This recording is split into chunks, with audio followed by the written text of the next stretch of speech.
Fa tsara resahana koa ahoana ny resa-bola. Matetika isika rehefa miaraka amin'olona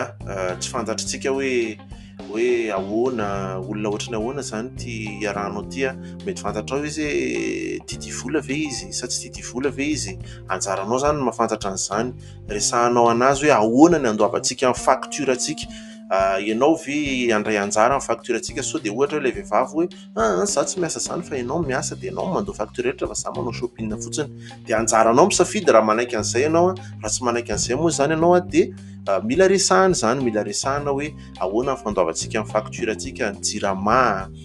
électricité ao anatiny any moa zany, dia ny ohatra hoe ny Canal Plus tsy fantatra hoe ny varoanina ankoatran'izay zany moa varoanina efa ao anatiny daholo zany ny laoka ahoana ny hitadiavantsika n'izany rehetrarehetra zany mila resahana tsara zany